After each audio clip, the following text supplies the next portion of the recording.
Hello बच्चों, आज हम लोग पढ़ेंगे केमिस्ट्री का केमिकल इक्विलिब्रियम। मैं मनीष गोयल, आपका केमिस्ट्री टीचर, और हम देखते हैं कि केमिकल इक्विलिब्रियम क्या होता है। केमिकल इक्विलिब्रियम बेसिकली अगर हमको समझना है तो हम एक छोटे से एग्जांपल से समझते हैं। जैसे अगर आप देखते हैं कि ये एक टब है, बकेट है, आप ले लीजिए, और इसमें वाटर भरा हुआ है। आप कंसीडर करिए कि इसमें वाटर भरा हुआ है, ये आपका लिक्विड है। और अगर आप यहाँ पे एक छोटा सा होल कर देते हैं तो क्या होगा, यहाँ से पानी निकलना चालू हो जाएगा। लेकिन अगर हम सेम चीज में अगर हम क्या करें कि यहाँ पे इतने ही क्रॉस सेक्शन होल का एक टैप भी लगा दें तो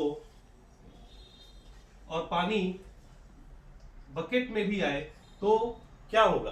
आप सोचिए कि पानी तो बकेट से निकलेगा, और जितना पानी बकेट से निकलेगा उतना ही पानी टैप से आपके बकेट में वापस आ जाएगा। तो इसका लेवल चेंज नहीं होगा। वाटर लेवल क्या होगा, चेंज नहीं होगा। वाटर लेवल में कोई चेंज नहीं होगा।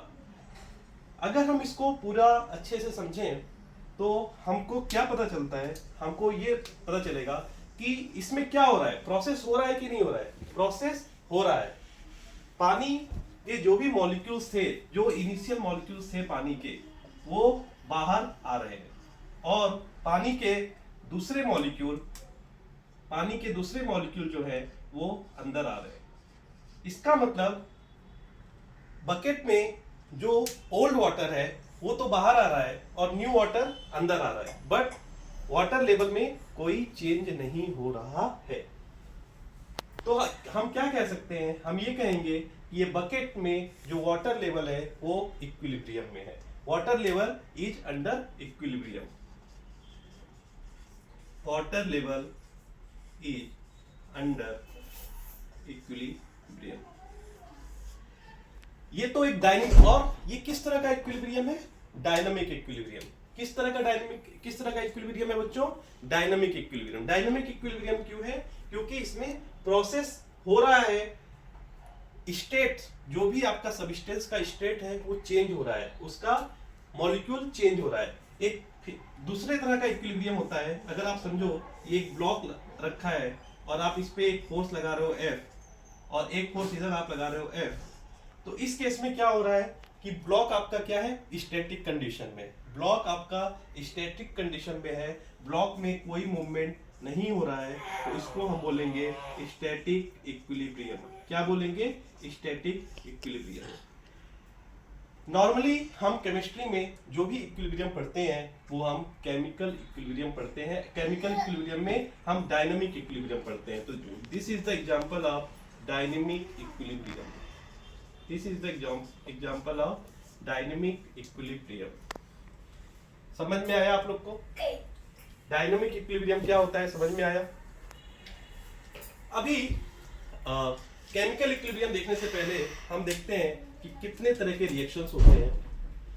केमिस्ट्री में बेटा दो तरह के रिएक्शन होते हैं। एक रिएक्शन होता है इरिवर्सिबल रिएक्शन, और दूसरा होता है रिवर्सिबल रिएक्शन। दूसरा क्या होता है, रिवर्सिबल रिएक्शन। ये इरिवर्सिबल रिएक्शन की अगर हम बात करें, ये वो रिएक्शन होते हैं जो कि एक साइड में होते हैं, जिनका डायरेक्शन एक साइड में होता है। जैसे कि अगर हम बोले कि इसमें रिएक्टेंट से सीधे प्रोडक्ट बनाते हैं, क्या बनाते हैं, रिएक्टेंट जो है वो रिएक्ट करके प्रोडक्ट बनाते हैं। जबकि रिवर्सिबल रिएक्शन में क्या होता है बच्चों, रिवर्सिबल रिएक्शन में रिएक्टेंट जो है वो प्रोडक्ट बनाते हैं और प्रोडक्ट भी रिएक्टेंट में कन्वर्ट होता है। ये प्रोसेस दोनों साइड में होता है। The process occurs in both the direction. अब बात आती है कि जो हम केमिकल इक्विलिब्रियम पढ़ रहे हैं वो रिवर्सिबल रिएक्शन के लिए है या इरिवर्सिबल रिएक्शन के लिए। तो बेटा केमिकल इक्विलिब्रियम जो होता है वो होता है रिवर्सिबल रिएक्शन के लिए। रिवर्सिबल रिएक्शंस जैसे कि अगर हम फॉर्मेशन रिएक्शन देखें, जैसे कि अगर हम बात करें N2 जो है वो हाइड्रोजन से रिएक्ट करके अमोनिया बनाता है। इसको बैलेंस कर लेना।